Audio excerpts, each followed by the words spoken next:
The story of a common soldier of Army life in the Civil War, 1861 to 1865 by Leander Stillwell is a vivid first-hand account of an ordinary Union soldier's journey from enlistment to the harsh realities of battle and camp life.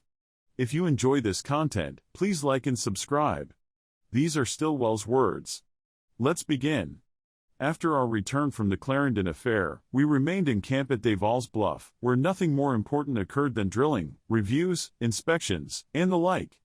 The summer was rapidly passing away, and still, the regiment had not received the 30-day furlough promised us when we veteranized.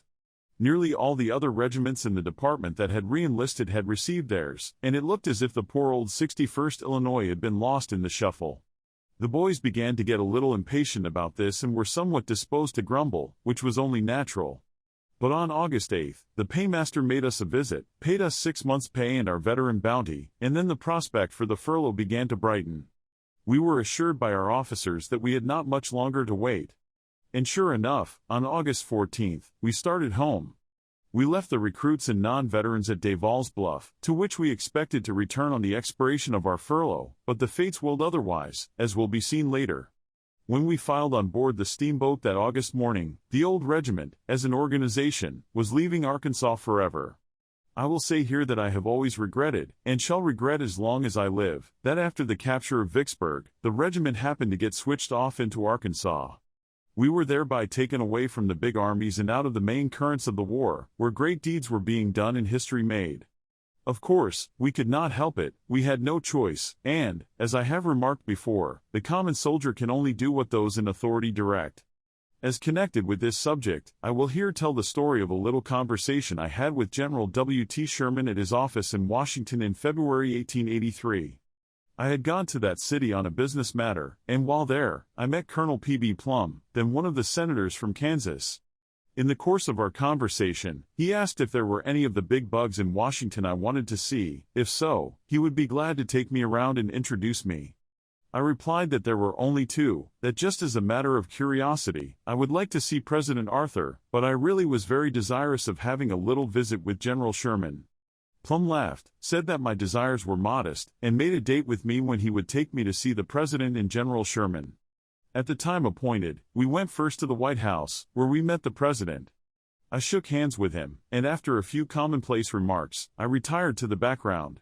The President and Plum talked a minute or two about some public matter, and then we left. "Now," said Plum, "we'll go and see Uncle Billy." Sherman was then the General of the Army and had his office, as I now remember, in the War Department building near the White House. On entering his office, we found him seated at a desk, writing. I had seen him previously several times but had no acquaintance with him whatsoever. Plum introduced me to him, saying, as he gave my name, that I was one of his boys. The General dropped his pen, shook hands with me heartily, and at once began talking. I think he was the most interesting talker I have ever known. He had lived a life of incessant activity, had done great things, and had mingled with great men, hence he was never at a loss for an engaging topic. After a while, the monologue lulled and gave me the opportunity for which I had been patiently waiting. "General," I began, "there is an incident connected with your military career during the Civil War that I have wanted for some time to speak to you about, and if agreeable, I will do so now." "Huh," said he, "what is it?" It was interesting, and a little amusing to me at the time, to see the instantaneous change that came over him. His face darkened, his eyes contracted, and a scowl appeared on his brow. His appearance and manner said, almost as plainly as words, "Now here's a smart young Aleck, who never had a greater command than a picket post of 3 men, who is going to tell me how he thinks I should have fought a battle."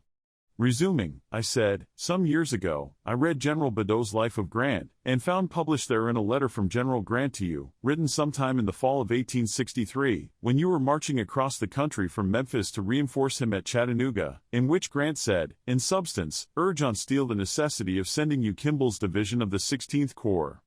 "General," said I, "that meant us, it meant me, for my regiment was in Kimball's division, with General Steele in Arkansas. Now my point is, I am afraid that you did not urge Steele strongly enough, for we never got to you, and," I continued, in a tone of deep and sincere earnestness, "consequently, we missed Missionary Ridge, the campaign of Atlanta, the march to the sea, and the campaign of the Carolinas, and I shall regret it as long as I live." I noted with interest the change in the old general's countenance as I made my little speech. His face lighted up, his eyes sparkled, the scowl disappeared, and when I concluded, he laughed heartily. Didn't need you, he said. Had men enough, and, let me tell you, Steele needed every D-man he had. It was quite evident that the general enjoyed the recital of my little alleged grievance, and he launched into a most interesting account of some incidents connected with the campaigns I had mentioned. I became fearful that I was imposing on his good nature, and 2 or 3 times, I started to leave. But with a word or gesture, he would detain me and keep talking. And when I finally did depart, he followed me out into the hall, and laying his hand on my shoulder in a most fatherly way, said, "Say, whenever you are in Washington, come and see me. Don't be afraid. I like to see and talk with you boys." And with a hearty shake of the hand, he bade me goodbye. He was a grand old man, and we common soldiers of the Western armies loved him. In going home on our veteran furlough, the regiment went by steamer down White River, then up the Mississippi to Cairo, where we debarked, took the cars, and went to Springfield, Illinois, arriving there on August 24th. The Mississippi was low, and our progress up the river was very slow. 2 or 3 times, our boat grounded on bars, and after trying in vain to spar off, we had to wait until some other boat came along and pulled us off by main strength. Near Friar's Point, not far below Helena, where there was a long, shallow bar, the captain of the steamer took the precaution to lighten his boat by landing us all on the west bank of the river, and we walked along the river's margin for 2 or 3 miles to the head of the bar, where the boat came to shore and took us on again. Our officers assured us that our 30-day furlough would not begin until the day we arrived at Springfield, so these delays did not worry us, and we endured them with much composure. On this entire homeward trip, on account of a matter that was purely personal, I was in a state of nervous uneasiness and anxiety nearly all the time. As heretofore stated, just a few days before starting home, we were paid 6 months' pay and our veteran bounty, the amount I received being $342.70. Several of the recruits and non-veterans, whose homes were in my neighborhood, gave me different amounts that had been paid to them, with the request that I take this money home and hand it to their fathers or other persons they designated. So, when we started, I had more money on my person than I ever had before, and even since. The exact amount is now forgotten, but it was something over $1,500. At night, I slept on the hurricane deck of the boat with the other boys, and in the daytime, I was constantly mingling with the enlisted men, with all that money in my pocket. Of course, I said nothing about it and had cautioned the boys who trusted me with this business also to say nothing, but whether they had all complied with my request, I did not know. I kept the money, which, except for a little postal currency, was all in greenbacks, in my inside jacket pocket during the daytime, did not take off my trousers at night, and then stowed the bills on my person at a place. Well, if a prowling hand had invaded the locality, it would have waked me quick. But I finally got home with all the money intact, duly paid the trust funds over to the proper parties, and then felt greatly relieved. When the regiment arrived at Springfield, we stored our muskets and accoutrements in a public building and then dispersed for our respective homes. I arrived at the Stillwell home the following day, August 25th, and received a hearty welcome. But I must admit that I did not enjoy this furlough nearly as much as the individual one of the preceding autumn, for reasons I will state. You see, we were all at home now, that is, the veterans, and there were several hundred of us. It seemed as if the citizens thought they must do everything in their power to show how much they appreciated us. So, there was something going on nearly all the time, parties, oyster suppers, and gatherings of all sorts. There was a big picnic affair held in the woods at the Sansom Spring, which was attended by a crowd of people. A lawyer came down from Jerseyville and made us a long speech on this occasion, in which he refreshed our recollection of our brave deeds and patriotic services in battle, in camp, and in the field generally. It was doubtless very fine. It is true, I spent several very happy days at home with my own folks, but they were frequently interrupted by neighbors coming and going, who wanted to see and talk with Leander. And the girls. Bless their hearts. They were fairly ready to just fall down and worship us. But I was young, awkward, and exceedingly bashful, and I can now see clearly that I did not respond to their friendly attentions with the same alacrity and heartiness that would have obtained had I been, say, 10 years older. The French have a proverb with a world of meaning in it, something like this: if youth but knew, if old age could. But probably, it is best as it is. When home on our veteran furlough, a sad event occurred which directly affected the regiment, in which, it can be truly said, every member thereof sincerely deplored. This was the death of Lieutenant Colonel Simon Peor. He was never a strong man physically, and the hardships and exposures incident to Army life were really the cause of his death. He died at his home in Carrollton, Illinois, of a bronchial affection, on September 14, 1864. He was a man of temperate habits, honest and upright, and a sterling patriot. As an officer, he was kind, careful as to the wants and necessities of his men, and in battle, cool, clear-headed, and brave. In due course of time, Major Daniel Grass was appointed to the office of lieutenant colonel to fill the vacancy created by the lamented death of Colonel Orr. The regiment rendezvoused at Springfield on September 26 and left the next day on the cars, went to St. Louis, and was quartered in the Hickory Street barracks in the city. Another Price raid was now on. Only a few days previously, General Sterling Price, with a strong force, including, of course, Shelby's cavalry, entered southeast Missouri. The day we arrived in St. Louis, he showed up at Pilot Knob, only about 85 miles south of the city, where some sharp fighting occurred. There was now the biggest kind of scare prevailing in St. Louis, and, judging from all the talk one heard, we were liable to hear the thunder of Price's cannon on the outskirts of the city any day. We had been at Hickory Street Barracks only a day or two when my company, along with companies B and G, was detached from the regiment, embarked on a steamboat, and sent down the Mississippi to the town of Chester, Illinois, which is situated on the Mississippi at the mouth of the Kaskaskia River. We were sent here for the purpose, as we understood at the time, of guarding the crossing of the Mississippi at this place and preventing any predatory Confederate raid in that vicinity. We were quartered in some large vacant warehouses near the river and had no guard duty to perform except for a guard at the ferry landing and a small one over our commissary stores. Altogether, it was the softest piece of soldiering that fell to my lot during all my service.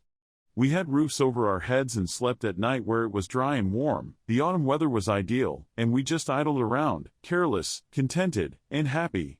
One lovely October day, Bill Banfield and I, in some way, got a skiff and, early in the morning, rowed over the river to the Missouri side, where we spent the day strolling about in the woods. The country was wild and rough, practically in a state of nature. We confined our rambling to the river bottom, which was broad and extensive, and densely covered with a primeval forest. Some of the trees, especially the sycamores and cottonwoods, were of giant size. The woods abounded in nuts and wild fruits, hickory nuts, walnuts, pecans, pawpaws, big wild grapes, and persimmons, though the latter were not yet ripe. This locality was in Perry County, Missouri, and it seemed to be destitute of inhabitants. We saw 2 or 3 log cabins, but they were old, decayed, and deserted. We had brought some bacon and hardtack with us in our haversacks and, at noon, built a fire and had an army dinner, with nuts and fruit for dessert. We got back to Chester about sundown, having had a most interesting and delightful time. There was another little incident that happened while we were at Chester, which I have always remembered with pleasure. Between companies D and G of our regiment, there was a strong bond of friendship. Many of the boys of the 2 companies had lived in the same neighborhood at home and were acquainted with each other before enlisting. The first sergeant of Company G was Presley T. Rice, a grown man, and some 5 or 6 years my senior. He came to me one day soon after our arrival at Chester and, in his peculiar nasal tone, said, "Stillwell, some of my boys think that, when we are soldiering here in God's country, they ought to have soft bread to eat. If it feels the same, let's go down to the mill and buy a barrel of flour for each company and give the boys a rest on hardtack." I heartily assented but asked what we should do about paying for it, as the boys were now pretty generally strapped. Press responded that we'd get the flour on tick and settle for it at our next payday. When I inquired if we should take Company B in on the deal, the other company with us at Chester, Press dryly responded that B could root for themselves, that this was a cahootnership of D and G only. Without further ceremony, we went to the mill, which was a fair-sized concern, and situated, as I now remember, in the lower part of the town, near the river bank. We found one of the proprietors, and Press made known to him our business, in words substantially the same as he had used in broaching the matter to me, with some little additional explanation. He told the miller that the only bread we had was hardtack, that the boys accepted that cheerfully when we were down south, but that here in God's country, in our home state of Illinois, they thought they were entitled to soft bread. So, we had come to him to buy 2 barrels of flour, that the boys did not have the money now to pay for it, but at our next payday, they would, and we would see to it that the money should be sent to him. While he was talking, the miller looked at us with narrowed eyes, and, as it seemed to me, did not feel a bit delighted with the proposition. But maybe he thought that if he did not sell us the flour, we might take it anyway, so, making a virtue of necessity, he said he would let us have it, the price of the 2 barrels being, as I now remember, $7. I produced my little memorandum book and requested him to write the name and address of his firm therein, which he did, in pen and ink, and it is there yet, in that same little old book, now lying open before me, and reads as follows. H.C. Cole & Company. Chester, Illinois. Well, he sent us the flour, and Companies D&G had soft bread for the remainder of our time at Chester. I will now anticipate a few months in order to finish the account of this incident. The spring of 1865 found the regiment at Franklin, Tennessee, and while there, the paymaster made us a welcome visit. I then went to Press Rice and suggested to him that the time had now come for us to pay the Chester miller for his flour, and he said he thought so too. We sat down at the foot of a tree and made out a list of all the boys of our respective companies who, at Chester, had helped eat the bread made from the flour and who were still with us. We then assessed each one with the proper sum he should contribute in order to raise the entire amount required. Of course, the boys paid it cheerfully. Press turned over to me the proportionate sum for his company and requested me to attend to the rest of the business, which I did. I wrote a letter to the firm of H.C. Cole & Company, calling their attention to the fact of our purchase from them of 2 barrels of flour in October of the previous year. I then went on to say that several of the boys who had taken part in eating the bread made from this flour had since been killed in battle or had died of diseases incident to a soldier's life. However, there were still enough of us left to pay them for their flour, and I enclosed the proper sum.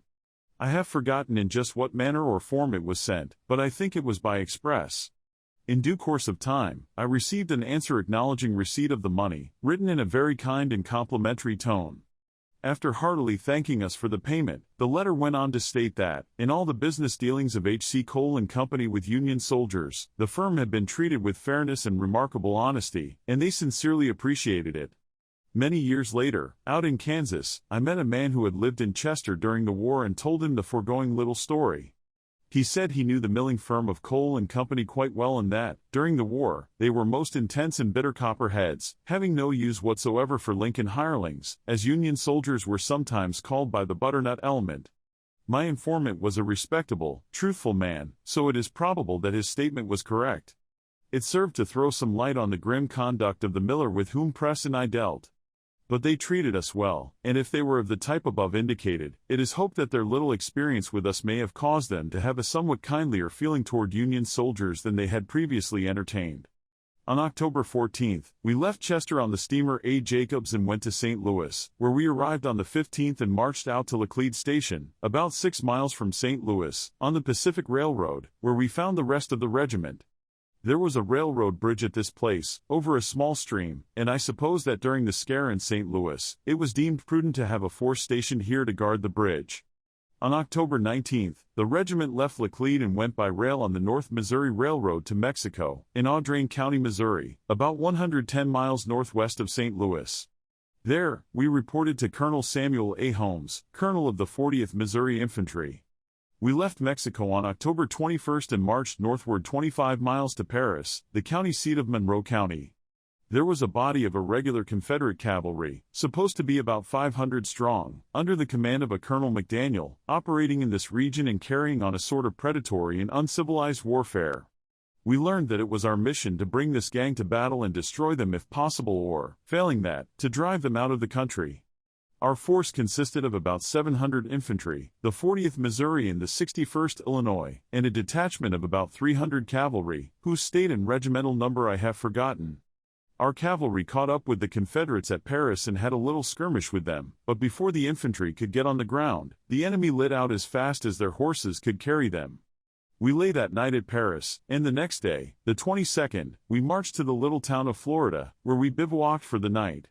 It was a small place, situated on a high, timbered ridge between the main Salt River and one of its forks. With the exception that it was not a county seat, it was practically a counterpart of the little village of Springfield, Arkansas, previously mentioned. It had only one street of any consequence, and all up and down this street, in several places right in the middle thereof, were grand, imposing native trees, such as oaks and hickories. But the place was now totally deserted and looked lonesome and desolate. I ascertained several years later that it was the birthplace of Samuel L. Clemens, the author better known under his pen name, Mark Twain. It is also an interesting fact that the first military operation conducted by General U.S. Grant was a movement in the summer of 1861 on this little village of Florida, with the intention and expectation of giving battle to a Confederate force encamped near the town. The next day, the 23rd, we turned south and marched to the little town of Santa Fe, and the next day thereafter, back to Paris, where we remained a day. On the 26th, we went to Middle Grove, and on the following day, we again reached the railroad at Allen, some distance northwest of Mexico, where we had first started. It would seem that this little station of Allen has since disappeared from the map, at least, I cannot find it.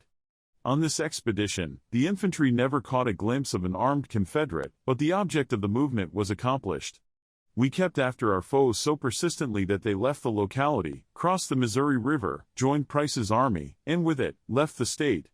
At this time, the section of the country over which we marched in the pursuit of McDaniel's command is now all gridironed by railroads, but in 1864, there were only two, the North Missouri, running northwest from St. Louis to Macon, and the Hannibal and St. Joe, connecting those two places and extending from the Mississippi River on the east to the Missouri River on the west. We always remembered this scout up in North Missouri with feelings of comfort and satisfaction. Compared with some of our Arkansas marches, it was just a pleasure excursion. The roads were in good condition, and the weather was fine, ideal Indian summer days. And in the fruit and vegetable line, we lived high. The country through which we passed abounded in the finest of winter apples, little Romanites and Jennetings being the chief varieties. The farmers had gathered and piled them in the orchards in conical heaps and covered them with straw and earth sufficient to keep them from freezing. We soon learned what those little earth mounds signified and, as a matter of course, confiscated the apples instantly. The country was also full of potatoes, cabbages, and turnips, which we foraged liberally. If any apology for this line of conduct should be thought proper, it may be said that many of the farms were, at this time, abandoned, the owners having fled to the garrison towns to escape the Confederate raiders. Further, if we had not taken this food, our adversaries would have, had they happened again to infest that locality. Anyhow, a hungry soldier is not troubled, in such matters, by nice ethical distinctions. We remained at Allen on the 28th and until the evening of the following day, when we left there on the cars for St. Louis. But sometime near midnight, the train stopped at Montgomery City, about midway between Allen and St. Louis. We were roused up and ordered to get off and form in line, which we did. Our officers then proceeded to give us careful instructions, stating that a band of Confederate cavalry was believed to be at Danville, a few miles south, and that we were going there to surprise and capture this party if possible. We were strictly enjoined to refrain from talking and singing and to remain absolutely silent in ranks. We then fell into column and marched for Danville, where we arrived an hour or so before dawn. But our birds, if they had been there when we started from Montgomery, had flown. There were no Confederates there. A party of guerrillas had been in the town about 2 weeks before, murdering 5 or 6 unarmed citizens, including one little boy about 8 or 10 years old. It was believed when we started for Danville that this gang, or some of them, had returned. The party that had previously raided Danville was under the command of one Bill Anderson, a bloodthirsty desperado with no more humanity about him than an Apache Indian. He was finally killed in battle with some Union troops about the last of October 1864. When killed, there was found on his person a commission as colonel in the Confederate Army, signed by Jefferson Davis, and the brow band of his horse's bridle was decorated with 2 human scalps. He was of that class of men of which Quantrill, the James boys, and the younger brothers were fitting types, men who were a disgrace to mankind. On October 30th, we marched back to Montgomery City, got on the cars, and again started for St. Louis, where we arrived the next day and marched out to Old Benton Barracks, where we took up our quarters for the time being. So, we were once more tenting on the old campground after an absence of nearly 3 years. But the place did not look as it did before. It seemed old and dilapidated, and there were only a few troops there. Compared with the active, stirring conditions that existed there in February and March of 1862, it now looked indescribably dejected and forlorn. But our stay here this time was short. We left on November 5, marched into St. Louis and down to the wharf, where we embarked on the steamer David Tatum and started up the Mississippi. We were puzzled for a while as to what this meant, but soon found out. We were told that the regiment was being sent home to vote in the upcoming presidential election, which would occur on November 8. We were to take the cars at Alton, go to Springfield, and from there, proceed to our respective homes. We were surely glad to be granted this favor. Most states had enacted laws authorizing their soldiers to vote in the field, but the Illinois legislature had been Democratic in politics since 1862, and that party at that time in our state was not favorably disposed to such a measure. Consequently, the legislature in office had failed to pass any law authorizing their soldier constituents to vote when away from home. We arrived at Alton about 9 o'clock on the evening of the 5th and found a train waiting for us, boxcars, which we at once climbed onto. We had just gotten our guns and other things stowed away in corners and were proceeding to make ourselves comfortable for a night ride to Springfield when Lieutenant Wallace came down from the officer's caboose and stopped at the Company D car. "Boys," he called, "get out and fall in line here by the track. The order to go to Springfield has been countermanded by telegraphic dispatch, and we are ordered back to St. Louis." "What? What's that?" we exclaimed in astonishment. "It's so," said Wallace, in a tone of deep regret. "Get out." "Well, don't that beat hell?" was the next remark from about a dozen of us. But orders are orders, and there was nothing to do but obey. The curses of the disappointed soldiers, having this cup of satisfaction dashed from their lips, were not loud, but deep. But we all swung down from the cars, fell in, and marched back aboard the David Tatum, arriving back at the wharf in St. Louis by the next morning. We stacked arms on the levee, and on the morning of November 7, we left St. Louis on the steamer Jenny Brown, headed downstream. So here we were again on the broad Mississippi, duplicating our beginning of March 1862, and once more bound for Dixie's land.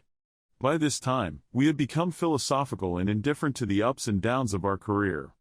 If we had been ordered some night to be ready the next morning to start for California or Maine, the order would have been treated with absolute composure. After a few careless or sarcastic remarks, we would have turned over and been asleep again in about a minute. We had made up our minds that we were out to see the war through and were determined in our conviction that we were going to win in the end. Election day, November 8, was densely foggy, so much so that the captain of our steamboat thought it not prudent to proceed, so the boat tied up that day and night at the little town of Wittenberg, on the Missouri shore. Mainly to pass the time, the officers decided to hold a mock regimental presidential election. Most of the line officers were Democrats and supported General McClellan for president in opposition to Mr. Lincoln. They were quite confident that a majority of the regiment favored McClellan, so they were much in favor of holding an election. An election board was chosen, fairly divided between the supporters of the respective candidates, and the voting began. As our votes wouldn't count in the official result, every soldier, regardless of age, was allowed to vote. But at this time, I was a legal voter, having attained my 21st year on September 16.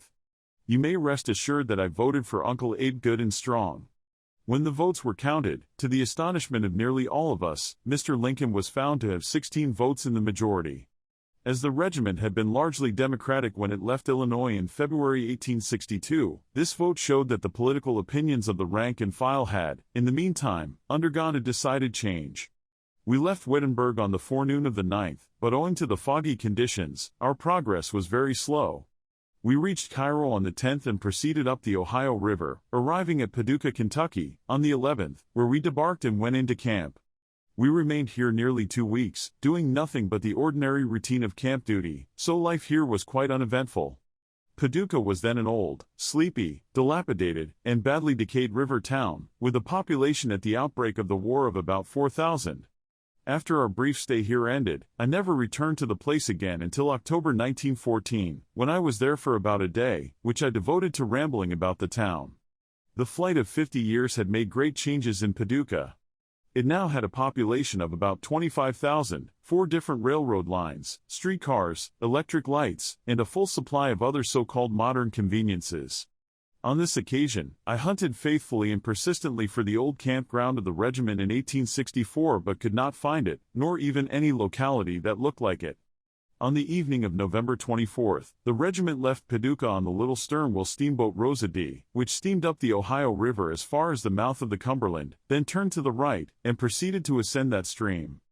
That move told the story of our probable destination and indicated that we were likely on our way to Nashville to join the army of General Thomas.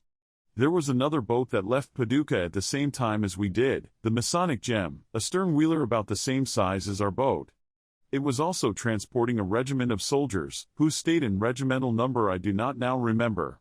The captains of the two boats, for some reason, lashed their vessels together, side by side, and in this manner, we made the greater part of the trip. During the journey up the Cumberland, the regiment lost 2 men by drowning, Henry Minor of Company D and Perry Crochet of Company G. There was something of a mystery regarding Minor's death. He was last seen about 9 o'clock one evening on the lower deck of the boat, close to where the two boats were lashed together. It was supposed that he missed his footing, fell between the boats, and was at once sucked under by the current and drowned. His cap was discovered the next morning on the deck near the place where he was last seen, but no other trace of him was ever found. The other soldier, Perry Crochet, stumbled and fell into the river in the daytime from the after part of the hurricane deck of the boat. He was perhaps stunned by the fall, for he just sank like a stone. The boat stopped, a skiff was lowered and manned, and rowed out to the spot where he had disappeared, lingering there briefly in the hope that he might come to the surface. His little old wool hat was floating on the tops of the waves, but poor Perry was never seen again. We arrived at Nashville after dark on the evening of the 27th, remained on the boat that night, and debarked the next morning. Later that day, the 28th, we took the cars on what was then known as the Nashville and Chattanooga Railroad and went to Murfreesboro, about 30 miles southeast of Nashville. There, we went into camp inside Fortress Rosecrans, a strong and extensive earthwork built under the direction of General Rosecrans soon after the Battle of Murfreesboro in January 1863. That concludes the 15th part of the story. Thank you very much for listening. Please subscribe for more episodes and leave a comment.